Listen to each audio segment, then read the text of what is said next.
C'est-à-dire cet ogre considérable était aussi un mélancolique et un homme qui ne savait pas quoi faire de ses victoires. Oui, mais je crois que sur certains, ça a eu un retentissement sur un certain nombre de points importants.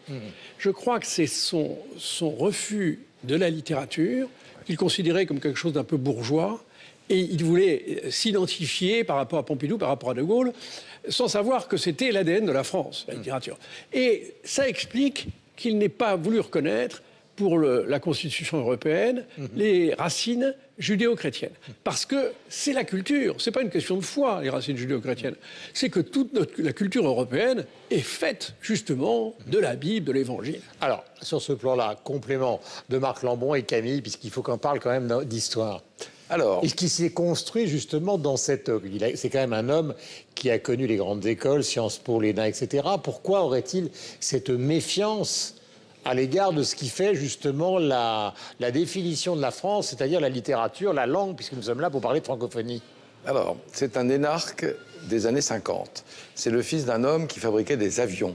Il est à certains égards du côté de la culture technique. Et il y a manifestement un embarras de Chirac avec le surmoi littéraire, et même pictural, et même musical. C'est-à-dire que Stendhal, Monet, ça n'est pas lui. Et il aurait dit, je préfère un quart d'heure de mauvaise musique que 3 quarts d'heure de bonne musique. Donc, il n'est pas de ces présidents, De Gaulle, Pompidou, Mitterrand, qui évaluent et qui se posent, qui s'inscrivent dans une histoire française qui est celle des écrivains ou des écrivains historiens.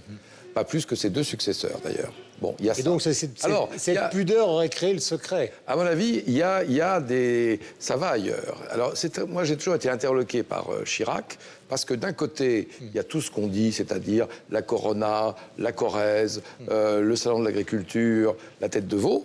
Très bien, donc un rapport assez charnel avec le terroir, avec la France agraire. Et en même temps, je pense que sa part d'imaginaire, elle est allée vers le monde.